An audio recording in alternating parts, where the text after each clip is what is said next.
നമസ്കാരം, ഞാൻ സന്തോഷ് ഫിലിപ്പ് നന്ദ്യാട്ട്. എൻ്റെ പുതിയ വീഡിയോയിലേക്ക് എല്ലാവരെയും സ്വാഗതം ചെയ്യുന്നു. കേരളത്തിലെ ജനങ്ങൾക്ക് കുടിവെള്ളം എത്തിക്കുന്ന ഏജൻസിയായ കേരള വാട്ടർ അതോറിറ്റിയെ സാമ്പത്തികമായി ഞെരുക്കുകയാണെന്ന് മുൻ MLA VT ബെർറ. Kerala water authority pensioners congress സംസ്ഥാന സമ്മേളനം ഉദ്ഘാടനം ചെയ്യുകയായിരുന്നു അദ്ദേഹം. മുൻ MP രമ്യ ഹരിദാസ്, സംസ്ഥാന general secretary V Abdul Basheer, മറ്റ് നേതാക്കന്മാർ പങ്കെടുത്തു. സംസ്ഥാന സമ്മേളനത്തിൽ നിന്ന് ചില ഭാഗങ്ങൾ ആണ് ഇന്ന് എൻ്റെ വീഡിയോയിൽ ഉൾക്കൊള്ളിച്ചിരിക്കുന്നത്.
സ്വാഗതം ആശംസിക്കുന്നതിന് വേണ്ടിയിട്ട് നമ്മുടെ പ്രിയങ്കരനായ general secretary Shri V Abdul Basheer അവരെ സ്വാഗതം ചെയ്യും. 2 വർഷത്തിൽ ഒരിക്കൽ ഒരു ദിവസമെങ്കിലും നമുക്കിവിടെ സംഘടനയ്ക്ക് വേണ്ടി മെനക്കെടാൻ എല്ലാവരും തയ്യാറാകണം. അതുകൊണ്ട് സമ്മേളനം തീരുന്നത് വരെ മുഴുവൻ ആളുകളും ഈ ഓഡിറ്റോറിയത്തിൽ ഇരിക്കണം.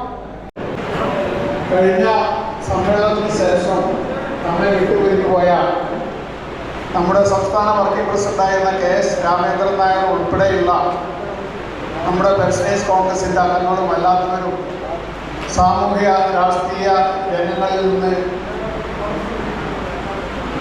വിട്ടുപിരിഞ്ഞു പോയവരും വയനാട് ദുരന്തത്തിൽ നമ്മൾ വിട്ടുപിരിഞ്ഞു പോയ ഒന്നിച്ചുള്ള മുഴുവൻ ആളുകൾക്കും വേണ്ടി 1 മിനിറ്റ് മൗനം ആദരിച്ചുകൊണ്ട് നമുക്ക് തുടങ്ങാം. അതോറിറ്റിയെ സംബന്ധിച്ചിടത്തോളമുള്ള നമ്മുടെ ഇന്നത്തെ ഈ സമ്മേളനത്തിന് വളരെയധികം പ്രാധാന്യമുണ്ട്. വാട്ടർ അതോറിറ്റിയുടെ സാമ്പത്തിക സ്ഥിതി മെച്ചപ്പെടാതെ പെൻഷൻകാരെ സംബന്ധിച്ചിടത്തോളം നമുക്ക് വളരെയധികം ബുദ്ധിമുട്ടുകൾ തന്നെയാണ്. ആ ബുദ്ധിമുട്ടുകൾ തരണം ചെയ്യണമെങ്കിൽ വാട്ടർ അതോറിറ്റിയുടെ വരുമാനം മെച്ചപ്പെടണം. സർക്കാർ വാട്ടർ അതോറിറ്റിയെ സമ്മർദ്ദത്തിലാക്കി മുന്നോട്ട് പോവുകയാണ്. സാമ്പത്തികമായി വാട്ടർ അതോറിറ്റിയെ വളരെയധികം ഞെരുക്കിക്കൊല്ലുന്ന ഒരു സമീപനമാണ് ഗവൺമെൻറ് വാട്ടർ അതോറിറ്റിയുമായി നടത്തിക്കൊണ്ടിരിക്കുന്നത്. പെൻഷൻകാരെ സംബന്ധിച്ചിടത്തോളം 436 കോടി രൂപ ബാധ്യതയിലാണ് വാട്ടർ അതോറിറ്റിയിലെ പെൻഷൻകാർക്ക് മാത്രമായി കൊടുക്കാനുള്ളത്. കമ്മ്യൂട്ടേഷനായാലും DCRG ആയാലും ടെർമിനൽ സറണ്ടർ ആയാലും PF ക്ലോഷർ ആണെങ്കിലും പേരവിഷൻ അരിയർ ആണെങ്കിലും ആ തരത്തിൽ ഒരാൾക്ക് ഒരു ഐറ്റം അല്ലെങ്കിൽ മറ്റൊരു ഐറ്റത്തിൽ വളരെയധികം ബാധ്യതകൾ വാട്ടർ അതോറിറ്റി പെൻഷൻകാരെ സംബന്ധിച്ചിടത്തോളം കൊടുക്കാനുണ്ട്. ഇതൊക്കെ വാങ്ങിയെടുക്കലാണ് നമ്മുടെ ഇനി അടുത്ത ചുമതല. 5 വർഷം മുമ്പ് കിട്ടേണ്ട പെൻഷൻ പരിഷ്കരണം നീണ്ടകാലത്തെ 115 ദിവസത്തെ സത്യാഗ്രഹ സമരത്തിലൂടെയാണ് നമ്മൾ നേടിയെടുത്തത്. കൂട്ടായ്മയായിട്ടാണെങ്കിലും നമ്മൾ അത്രയും വലിയ ചരിത്രപരമായ ഇതുവരെ ആരും മധ്യവയോധികരായ എല്ലാവിധ രോഗങ്ങളും ബുദ്ധിമുട്ടുകളും സഹിച്ചുകൊണ്ട് 115 ദിവസം 100 ദിവസം സത്യാഗ്രഹ സമരവും 2 ഘട്ടങ്ങളിലായി 15 ദിവസത്തെ നിരാഹാര സമരവും നമ്മൾ അവിടെ നടത്തി കഴിഞ്ഞു. അതിന്റെ പരിണിത ഫലമാണ് ഇന്ന് ഈ മാസത്തോടു കൂടി ഏകദേശം 75% പെൻഷൻകാർക്ക് പുതിയ പെൻഷൻ ലഭിച്ചു. ഇനിയും ഒരു 2800ഓളം പേർക്ക് പുതിയ പെൻഷൻ കുടുംബ പെൻഷൻകാരും എക്സ്ഗ്രേഷ്യ പെൻഷൻകാരുമായ മധ്യവയോധികരായ ആളുകൾക്കാണ് ഈ കിട്ടാനുള്ളത്. അവരുടെ ഈ 1/19 മുമ്പുള്ള കുറച്ചാളുകളും 1/19 ശേഷമുള്ള പലർക്കും കിട്ടാൻ പലരും അറിയാത്തത് 1/19 ശേഷം വിരമിച്ചവര് അവരുടെ പേര് റിവൈസ് ചെയ്ത് പെൻഷൻ റിവിഷന് വേണ്ടിയുള്ള പ്രപ്പോസൽ അവര് ജോലി ചെയ്തിരുന്ന ഡിവിഷനുകളിൽ നിന്ന് അയച്ചാലേ കിട്ടുകയുള്ളൂ. പലരും ഈ പെൻഷൻ റിവിഷൻ കിട്ടുമ്പോൾ കിട്ടുമെന്ന് വിചാരിച്ച് വീട്ടിലെ കിട്ടാതിരിക്കുന്ന സമീപനമുണ്ട്. അതെല്ലാവരും തിരുത്തണം. 1/19 ശേഷം വിരമിച്ച പെൻഷൻ റിവൈസ് ചെയ്ത് കിട്ടിയിട്ടില്ലെങ്കിൽ അവർ നാളെ തന്നെ അവർ വർക്ക് ചെയ്ത ഓഫീസിൽ പോയിട്ട് പേര് റിവൈസ് ചെയ്തോ എന്ന് അന്വേഷിക്കുകയും പേര് റിവൈസ് ചെയ്തെങ്കിൽ പെൻഷൻ റിവിഷനുള്ള പ്രപ്പോസൽ അയച്ചോ എന്ന് അന്വേഷിക്കുകയും വേണം. പെൻഷൻ 1/19 ശേഷം റിട്ടയർ ചെയ്ത കുറേയധികം ആളുകൾക്ക് പെൻഷൻ റിവൈസ് ചെയ്ത് കിട്ടാനുണ്ട്. ഇന്നലെ അതിന്റെ ലിസ്റ്റ് ഞാൻ നമ്മുടെ ഗ്രൂപ്പിലൊക്കെ പോസ്റ്റ് ചെയ്തിട്ടുണ്ട്. 1/19 ശേഷമുള്ള ഒരു ലിസ്റ്റ്, 1/19 മുമ്പുള്ള ഒരു ലിസ്റ്റ്, പിന്നെ ഫാമിലി പെൻഷൻകാരുടെ ലിസ്റ്റ്, അങ്ങനെ 3 ലിസ്റ്റായിട്ട് പെൻഷൻ റിവൈസ് ചെയ്യാത്തവരുടെ ലിസ്റ്റാണ് ഇന്നലെ നമ്മുടെ സോഷ്യൽ മീഡിയയിൽ വാട്സ്ആപ്പ് ഗ്രൂപ്പുകളിലൊക്കെ ഇട്ടിട്ടുണ്ട്.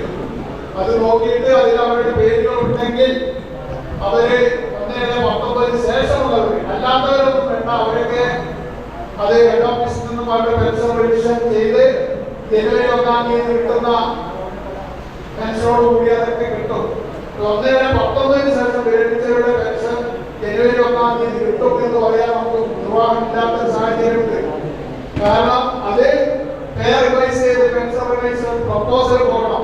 പെൻഷൻ റിവിഷൻ പ്രപ്പോസൽ പോയെങ്കിൽ പെൻഷൻ റിപ്പോർട്ടായി അത് തിരിച്ച് അതാത് ഡിവിഷനുകൾ വന്നിട്ടുണ്ടാവും. അവരുടെ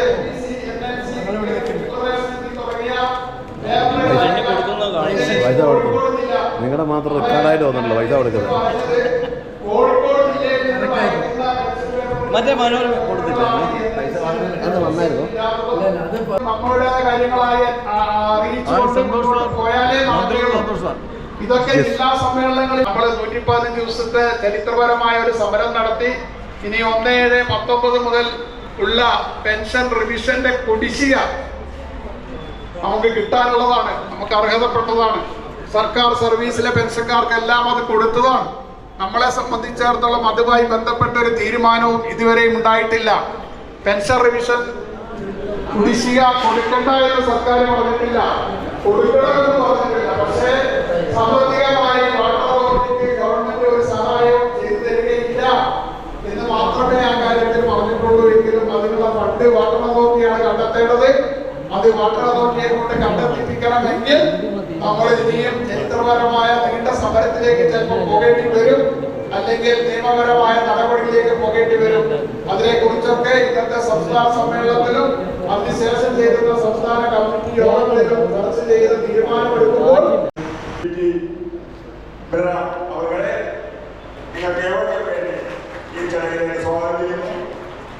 കിട്ടാനുള്ള ആനുകൂല്യങ്ങൾ, അതേ സംബന്ധിച്ച് ഒരു പെൻഷന് സംഘടന സർക്കാരിന് മുമ്പിൽ, അതോറിറ്റിക്ക് മുമ്പിൽ നിവേദനം സമർപ്പിച്ചാൽ തന്നെ അത് ലഭ്യമാക്കുക എന്നുള്ളതാണ് അവരുടെ ഭാഗത്ത് നിന്നുള്ള ഉത്തരവാദിത്തം.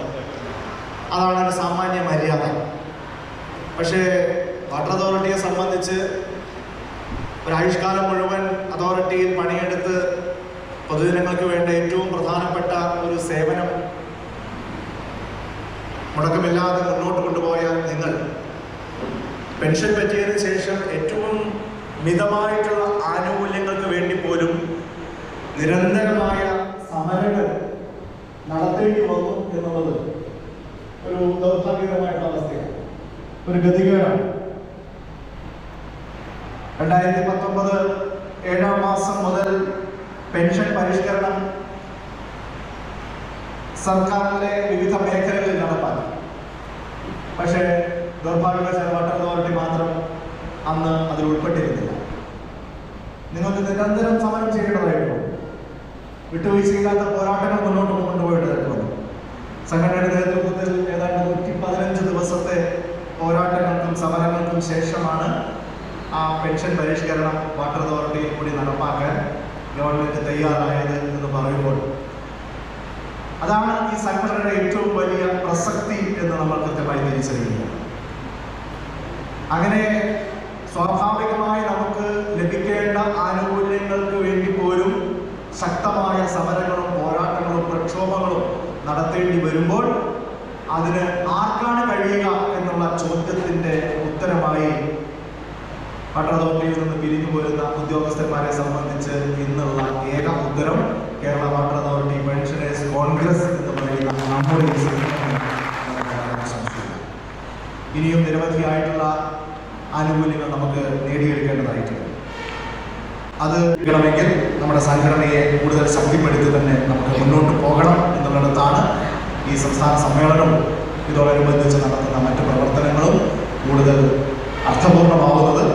അതുകൊണ്ട് തന്നെ ഈ അതോറിറ്റിയിൽ നിന്ന് പിരിയുന്ന മുഴുവൻ ആളുകളും അത് അവർ സർവീസിലുള്ള കാലത്ത് ഏത് സംഘടനയുടെ ഭാഗമായിരുന്നു എന്ന് നോക്കാതെ സർവീസിൽ നിന്ന് പിരിഞ്ഞു കഴിഞ്ഞാൽ അവരെ മുഴുവൻ ആകർഷിക്കാൻ കഴിയുന്ന ഒരു പ്രസ്ഥാനമായി ഈ പെൻഷനേഴ്സ് കോൺഗ്രസിനെ മാറ്റാൻ വേണ്ടി കഴിയട്ടെ.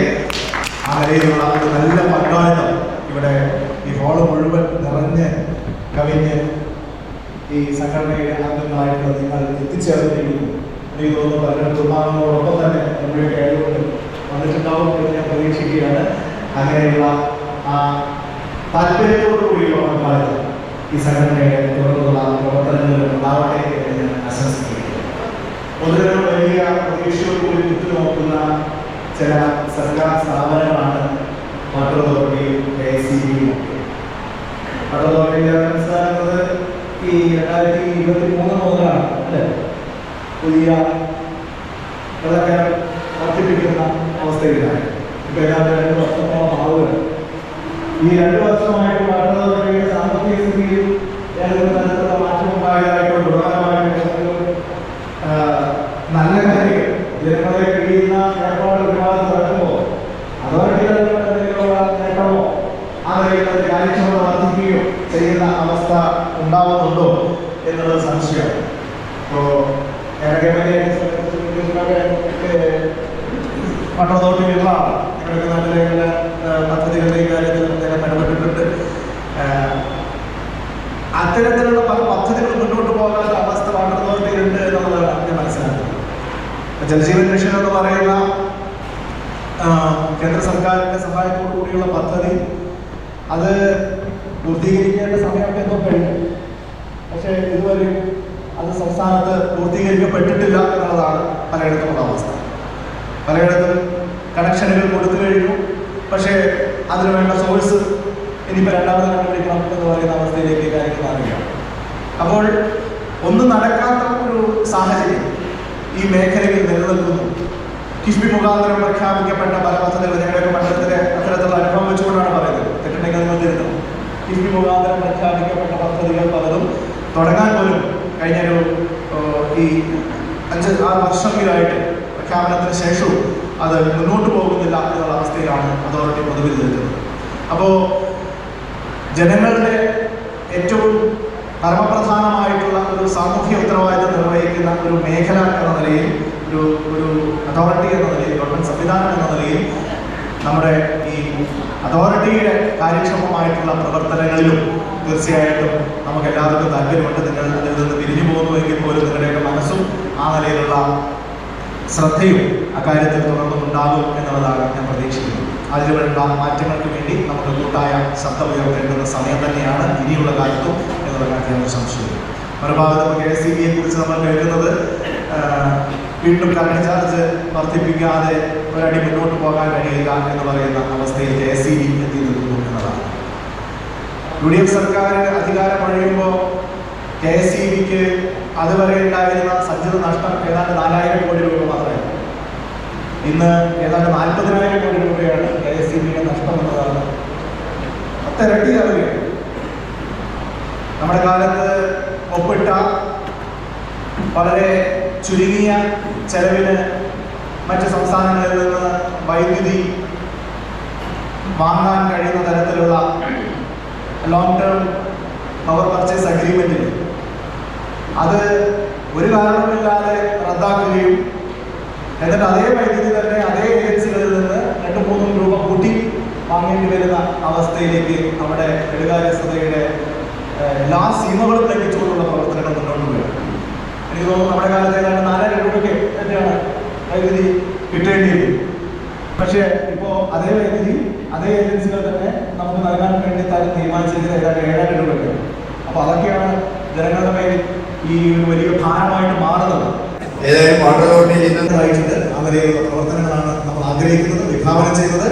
അക്കാര്യത്തിൽ നിങ്ങളുടെ കൂടി പിന്തുണ എല്ലാ നിലയ്ക്കും ഉണ്ടാകണം എന്ന് മാത്രം ഈ അവസരത്തിൽ സൂചിപ്പിച്ചുകൊണ്ട് നിങ്ങളുടെ എല്ലാ ന്യായമായിട്ടുള്ള അവകാശങ്ങൾക്ക് വേണ്ടിയുള്ള പോരാട്ടങ്ങൾക്കും കോൺഗ്രസ് പാർട്ടിയുടെ പൂർണ്ണമായ പിന്തുണ ഉണ്ടാകും എന്നുള്ള കാര്യം ഒരിക്കൽ കൂടി അടിവരയിട്ട് ഓർമ്മപ്പെടുത്തിക്കൊണ്ട് നിങ്ങളുടെ ഈ 3ാം സംസ്ഥാന സമ്മേളനം ഇവിടെ ഔപചാരികമായി ഉദ്ഘാടനം ചെയ്യുന്നതായി അറിയിക്കുന്നു.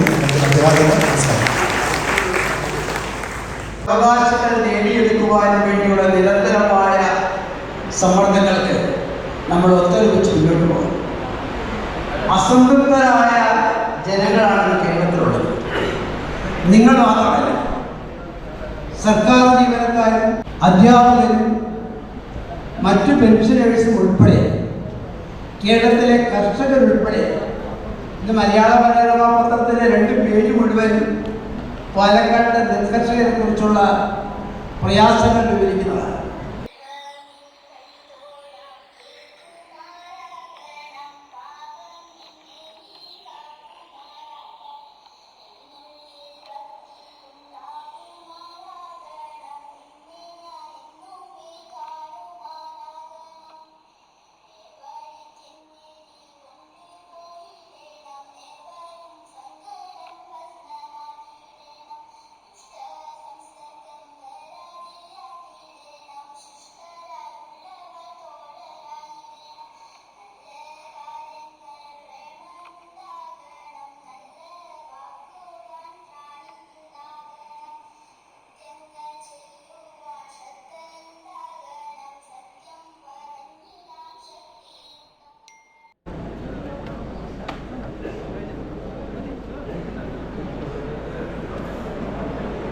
നാളുകളിൽ വരാൻ പോകുന്ന രാഷ്ട്രീയ സാഹചര്യങ്ങളിൽ എങ്ങനെയായിരിക്കണം പെൻഷനേഴ്സ് സംഘടനകൾ പ്രവർത്തിക്കേണ്ടത്, അതിലൂടെ പാർട്ടിക്ക് എങ്ങനെയാണ് ആ പ്രവർത്തനങ്ങൾക്ക് ഏകോപനം നടത്തിക്കൊണ്ട് പാർട്ടിക്ക് ഏറ്റവും വലിയ പിന്തുണ നൽകേണ്ടത് എന്നുള്ള ചർച്ചകളും ഒക്കെ ഉൾത്തിരിഞ്ഞുകൊണ്ടാണ് നിങ്ങൾ എടുക്കുന്ന തീരുമാനം. അത് ഇന്ത്യൻ നാഷണൽ കോൺഗ്രസ് എന്ന് പറയുന്ന പ്രസ്ഥാനത്തിന് ഇന്ന് ഈ രാജ്യത്തിന് വേണ്ടി പോരാടുന്ന, മതേതരത്വത്തിന് വേണ്ടി പോരാടുന്ന പ്രസ്ഥാനം ഏതുണ്ടെന്ന് ലോകം ഉറക്കെ ചോദിക്കുമ്പോൾ എല്ലാവരും ഒരേ മനസ്സോടുകൂടി പറയുന്നത് അത് രാഹുൽ ഗാന്ധിയും മല്ലികാർജുന ഖാർഗെയും നേതൃത്വം കൊടുക്കുന്ന ഇന്ത്യൻ നാഷണൽ കോൺഗ്രസ് ആണെന്ന് അഭിമാനത്തോടുകൂടി പറയുമ്പോൾ ആ സംഘടനയുടെ കരുത്തായി മാറ്റുന്നതിന് വേണ്ടിയാണ് നിങ്ങൾ ഒത്തുചേരുന്നത്.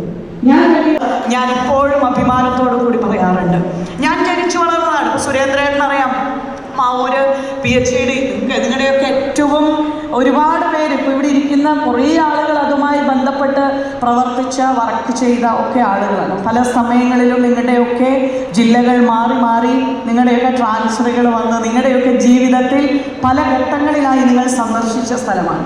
അവിടെ ജനിച്ചു വളർന്ന ചാലിയാർ പുഴയുടെ ഓരം ചേർന്നൊഴുകുന്ന പഞ്ചായത്തിൽ ജനിച്ചു വളർന്ന എന്നെപ്പോലെയുള്ള ഒരു സാധാരണക്കാരിക്ക് ആലത്തൂർ എന്ന് പറയുന്ന പ്രദേശങ്ങളിലേക്ക്, പ്രത്യേകിച്ച് പാലക്കാടും തൃശ്ശൂരും ചേർന്ന് നിൽക്കുന്ന ഒരു ജില്ലയിലേക്ക് ഒരു സുപ്രഭാതത്തിൽ പാർട്ടി ഒരു അവസരം നൽകിയപ്പോൾ ഞാൻ പോലും ചിന്തിച്ചു പോയിട്ടുണ്ട്, ദൈവമേ, ആ ന്യൂസ് ചാനലുകളിൽ വരുന്ന പേര് എൻ്റേത് തന്നെയാണോ എന്ന് ഞാൻ പലപ്പോഴും ചിന്തിച്ചിട്ടുണ്ട്. നമ്മളിലേക്ക് അത്തരം ഉത്തരവാദിത്തങ്ങൾ എത്തിപ്പെടുമ്പോൾ നമ്മളെ സ്നേഹിക്കുന്ന, പ്രത്യേകിച്ച് ഇന്ത്യൻ നാഷണൽ കോൺഗ്രസ് എന്ന് പറയുന്ന കുടുംബത്തിൽ ജനിച്ചതുകൊണ്ട് ആവോളം സ്നേഹം അനുഭവിച്ചുകൊണ്ടാണ് ഇന്നും ഈ ആലത്തൂർ എന്ന് പറയുന്ന പ്രദേശത്ത് നല്ല കാലഘട്ടങ്ങളിലെല്ലാം ആ സംഘടനയ്ക്ക് വേണ്ടിയും ആ പ്രവർത്തനങ്ങൾക്ക് വേണ്ടിയും സർക്കാർ സംവിധാനത്തിൽ നിന്നുകൊണ്ട് രാഷ്ട്രീയത്തിന് അതീതമായിക്കൊണ്ട് ജനങ്ങൾക്ക് വേണ്ടി എത്രയോ പേപ്പറുകളിൽ ഒപ്പുവെച്ചിരിക്കുന്ന, നിങ്ങളെടുത്തിരിക്കുന്ന തീരുമാനങ്ങൾ പോലും മഹാത്മാഗാന്ധി പറഞ്ഞ പോലെ തൻ്റെ ജീവിതത്തിൽ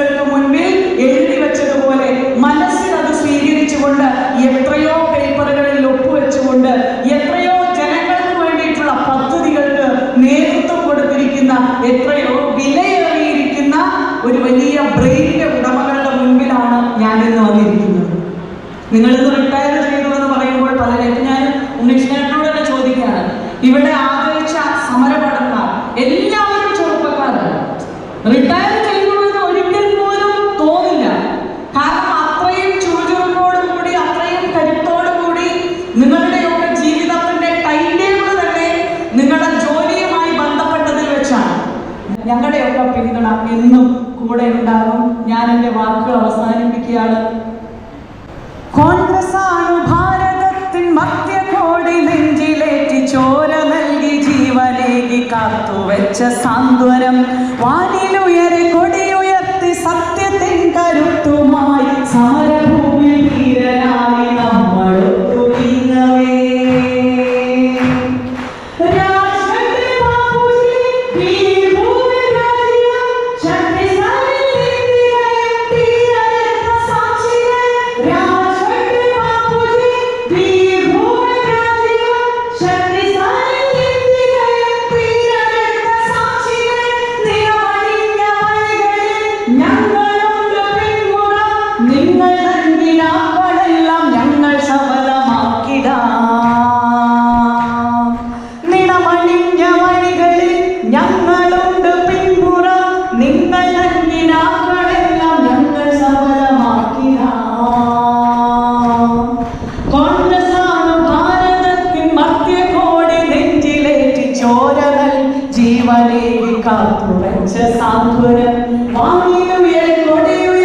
സത്യത്തിൻ കരുത്തുമായി സമരഭൂവിൽ ധീരരായി നമ്മളൊത്തു നീങ്ങവേ, നമ്മളൊത്തു നീങ്ങവേ, നമ്മളൊത്തു നീങ്ങവേ.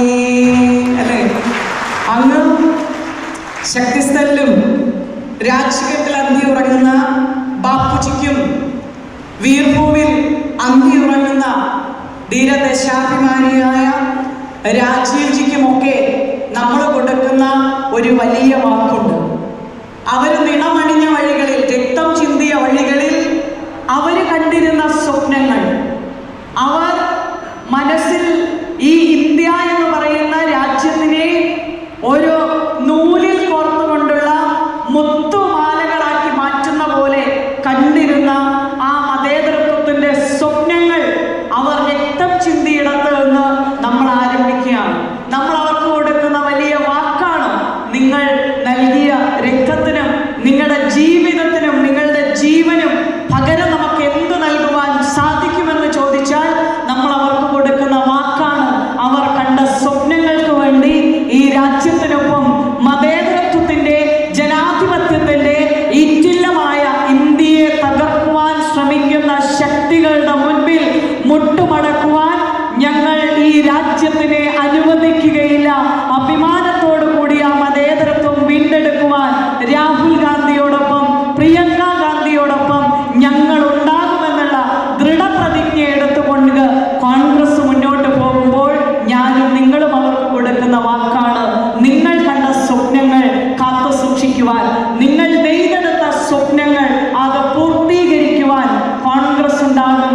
അത് തെരുവിൽ ജീവൻ കൊടുക്കേണ്ടി വന്നാലും ജീവൻ കൊടുക്കാൻ വരെ ഞങ്ങൾ തയ്യാറാണ് എന്ന് പ്രതിജ്ഞയെടുത്തുകൊണ്ട് ഓരോ ഇന്ത്യൻ നാഷണൽ കോൺഗ്രസ്സുകാരനും ഈ ലോകം മുഴുവൻ സഞ്ചരിക്കാതെ 115 ദിവസത്തെ സമരത്തിൽ സംഘടനയ്ക്ക് വേണ്ടി നിരാഹാരമനുഷ്ഠിച്ച നേതാക്കളായ K Unnikrishnan, K Baburajan, Prabhakaran Karisseri, M N. Sasi, P K Abdul Rasheed, K A Zulfiqar എന്നിവരെ ആദരിക്കുന്നു.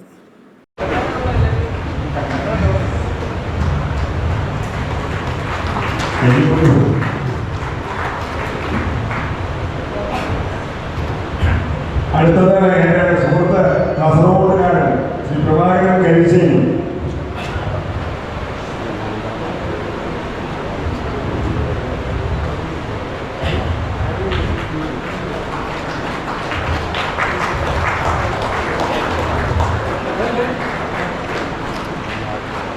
എറണാകുളത്തെ സംഘടനാ കരുത്ത് ശ്രീ എം.എൻ. ശശി.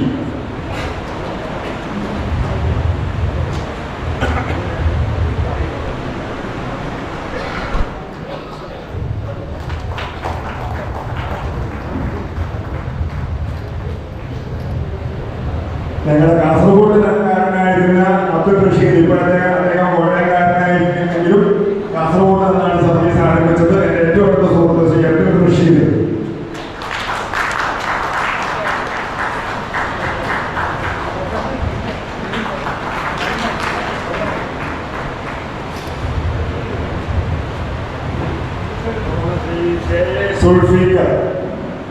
K S Zulfikar.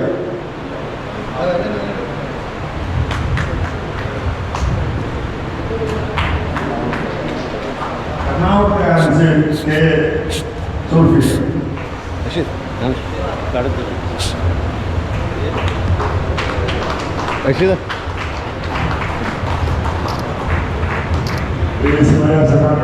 എല്ലാവർക്കും പെൻഷൻസ് കോൺഗ്രസിന്റെ അഭിവാദ്യങ്ങൾ അർപ്പിക്കുന്നു. ഇവിടെ നമ്മുടെ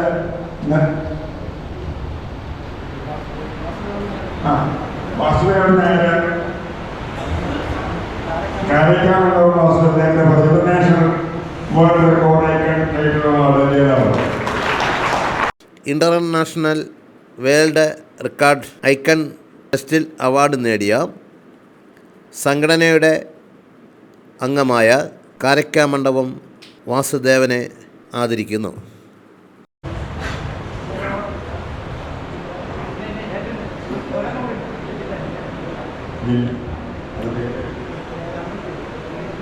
മികച്ച രീതിയിൽ സംഘടിപ്പിച്ചതിന് കണ്ണൂരിലേക്കാണ് ഈ അവാർഡ് കണ്ണൂർ ജില്ല അത് ഏറ്റുവാങ്ങുന്നതിന് ഞാൻ കാര്യമായി ക്ഷണിക്കുകയാണ്.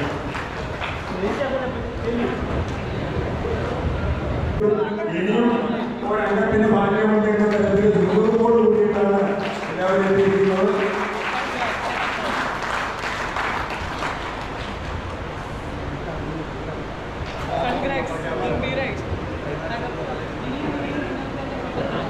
ഇനിയൊരു പേര് ഡിവിഷൻ നമുക്ക് പ്രതീക്ഷിക്കാനില്ല. അത് സ്വപ്നങ്ങളിൽ മാത്രം അവശേഷിക്കുന്നവയാണ് എങ്കിൽ പോലും അത് നമ്മുടെ അവകാശമാണ് എന്നുള്ളൊരു ബോധ്യം നമുക്കുണ്ടാകണം. പെൻഷൻ എന്ന് പറയുന്നത് നമ്മുടെ അവകാശമാണ്. ഈ സമ്മേളനത്തിൽ വേദിയിലിരിക്കുന്ന സംസ്ഥാന നേതാക്കളെ, സഹപ്രവർത്തകരെ, നമ്മുടെ 3ാം സംസ്ഥാന സമ്മേളനം സമാപനത്തിൽ എത്തിയിരിക്കുകയാണ്.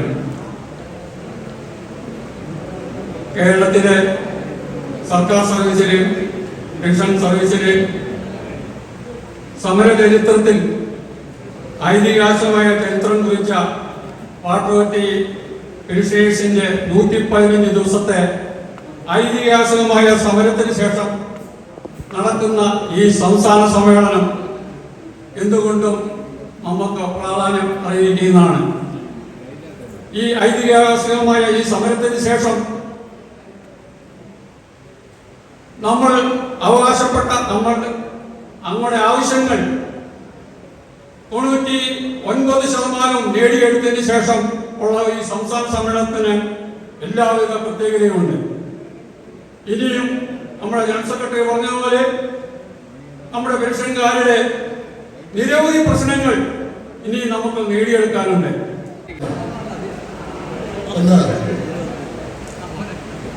1980 പബ്ലിക് ഹെൽത്ത് എഞ്ചിനീയറിംഗ് ഡിപ്പാർട്ട്മെന്റിൽ ജോലി തുടങ്ങി. അർദ്ധ സർക്കാർ മേഖലയിലൊക്കെ പ്രവർത്തിക്കുന്ന എല്ലാ ജീവനക്കാരുടെയും താല്പര്യങ്ങൾക്കനുസൃതമായി അവരുടെ എല്ലാ താല്പര്യങ്ങൾ മറ്റു സംസ്ഥാനങ്ങളിലെ ഗവൺമെന്റിനേക്കാളേറെ ഒരുപാട് ആനുകൂല്യങ്ങൾ നൽകി എല്ലാ രംഗത്തും പുരോഗമനപരമായ നിലപാടുകൾ സ്വീകരിച്ച ഗവൺമെന്റുകളാണ് കേരളത്തിൽ അധികാരത്തിൽ വന്നത്. അത് ഐക്യജനാധിപത്യമുള്ളൊരു ഗവൺമെന്റ് ആയാലും ഇടതുപക്ഷ ജനാധിപത്യമുള്ളൊരു ഗവൺമെന്റ് ആയാലും വളരെ പുരോഗമനപരമായ നിലപാടുകൾ സ്വീകരിച്ച പഴയകാല ഗവൺമെന്റുകളിൽ നിന്ന് വ്യത്യസ്തമായി ഒരുപിടി മുതലാളിമാർക്ക് വേണ്ടി മാത്രം ബഹുമാനപ്പെട്ട മന്ത്രി ഒരു മീറ്റിംഗ് വിളിച്ചിട്ടുണ്ട്. വാട്ടർ അതോറിറ്റിയിലെ ജീവനക്കാരുടെയും പെൻഷൻകാരുടെയും ആനുകൂല്യങ്ങൾ കൊടുക്കുന്നതുമായി ബന്ധപ്പെട്ട ഒരു ചർച്ചയ്ക്ക് തയ്യാറായിട്ടുണ്ട് ബഹുമാനപ്പെട്ട മന്ത്രി. അവിടെ ഞാൻ ഉന്നയിക്കാൻ പോകുന്ന ഒരു പ്രധാന വിഷയം എന്ന് പറയുന്നത്, സാർ, ഈ സ്ഥാപനത്തിൽ നിന്നും വിരമിച്ചു പോകുന്ന ഒരു വ്യക്തിക്ക് ഈ സ്ഥാപനത്തിൽ നിന്ന് പുറത്തു പോകുമ്പോൾ ഏതെങ്കിലും ഒരു ആനുകൂല്യമെങ്കിലും ആ വിരമിച്ചു പോകുന്ന ദിവസം കൊടുക്കുന്ന രീതിയിൽ നമ്മുടെ സ്ഥാപനം എത്തണമെന്നാണ് ഞാൻ അവിടെ ആവശ്യപ്പെടാൻ പോകുന്നത്. ഒരു ആനുകൂല്യമെങ്കിലും കൊടുത്തു പോകണം. കാര്യം പലരും ഒരു ആനുകൂല്യം പോലും ലഭിക്കാതെ ഈ സ്ഥാപനത്തിൽ നിന്നും വിരമിച്ചുകൊണ്ട് മരണപ്പെടുന്ന ഒരു സാഹചര്യത്തിലേക്ക് എത്തുന്നു എന്നാണ്. വളരെ വിഷമകരമായ ഒരു സാഹചര്യമാണ്. അതുകൊണ്ട് തന്നെയാണ് വാട്ടർ അതോറിറ്റി ഏറ്റെടുത്തിരിക്കുന്ന എല്ലാ സമരങ്ങളിലും ഒരു പ്രധാന വാചകം എന്ന് പറയുന്നത് ഇവിടുത്തെ സാമ്പത്തിക സ്ഥിതിയുമായി ബന്ധപ്പെട്ട് പെൻഷൻ ആനുകൂല്യങ്ങൾ സമയബന്ധിതമായി കൊടുത്തു തീർക്കുക എന്നുള്ളതാണ്. നാളത്തെ ചർച്ചയിൽ ഞാൻ പ്രധാനമായും ഉന്നയിക്കുന്നത് അത് തന്നെയാണ്. ഒരു ആനുകൂല്യങ്ങളും കൊടുക്കുന്നതിനുള്ള ഒരു സംവിധാനം സംവിധാനം നമ്മുടെ സ്ഥാപനത്തിൽ ഉണ്ടാകണം എന്ന് തന്നെയാണ്. ഇനിയുള്ള സമരങ്ങൾ എല്ലാം തന്നെയാണ്. ഇല്ലെങ്കിൽ അല്ലാത്ത ഒരു സമരം അല്ലാതെ മുന്നോട്ട് പോയി കഴിഞ്ഞാൽ നമ്മുടെ സ്ഥാപനത്തെ സംബന്ധിച്ചിടത്തോളം ഈ സ്ഥാപനത്തിൽ നിന്ന് വിരമിക്കുന്ന ജീവനക്കാരായിരുന്നാലും ഈ സ്ഥാപനത്തിൽ ജോലി ചെയ്യുന്ന ജീവനക്കാരായിരുന്നാലും വലിയ ദുരന്തങ്ങൾ ഇനി വരും കാലങ്ങളിൽ ഏറ്റുവാങ്ങേണ്ട ഒരു കാര്യം. കടം കൂടി വന്നു കഴിഞ്ഞാൽ കൊടുക്കുവാൻ പറ്റാത്ത ഒരു സാഹചര്യത്തിലേക്ക് സ്ഥാപനം എത്തുമെന്നുള്ളതിൽ ഒരു സംശയവുമില്ല. ഞാൻ ഇവരോട് പറഞ്ഞൊരു കാര്യം കൂടിയുണ്ട്. പണ്ട് ജൂതന്മാരെ ജർമ്മനിയിൽ ഹിറ്റ്ലർ കൊല്ലുന്നു എന്ന് പറഞ്ഞപ്പോ ഓർവൽ അതുപോലെ തന്നെ മറ്റ് രാജ്യങ്ങളിലെ ആൾക്കാരൊക്കെ ഗാന്ധിജിയോട് അഭിപ്രായം ചോദിച്ചു. ഗാന്ധിജിയോട് ചോദിച്ചപ്പോൾ ഗാന്ധിജി പറഞ്ഞു, അവരെല്ലാം നിരാഹാരം കിടക്കട്ടെ, അങ്ങനെ ലോകത്തിന്റെ മനസാക്ഷി ഉണർത്തട്ടെ. മനസാക്ഷി വരുമ്പോൾ ഹിറ്റ്ലറുടെ മനസ്സും മാറും എന്ന് പറഞ്ഞു. കഴിഞ്ഞ ജൂൺ മാസത്തിൽ ആ സംഘടന രജിസ്റ്റർ ചെയ്ത് അതിന്റെ പ്രാഥമിക പ്രവർത്തനങ്ങളുമായി മുന്നോട്ട് പോയിക്കൊണ്ടിരിക്കുകയാണ്. അതൊക്കെ അതിന്റെ വഴിക്ക് പോകും. പിന്നെ നമ്മുടെ സ്റ്റാഫ് അസോസിയേഷൻ INTUC, അതിൽ തന്നെ നമ്മുടെ പെൻഷനേഴ്സ് കോൺഗ്രസ് നമുക്ക് വളരെയധികം വിശ്വസിച്ച് കൂടെ നിന്ന്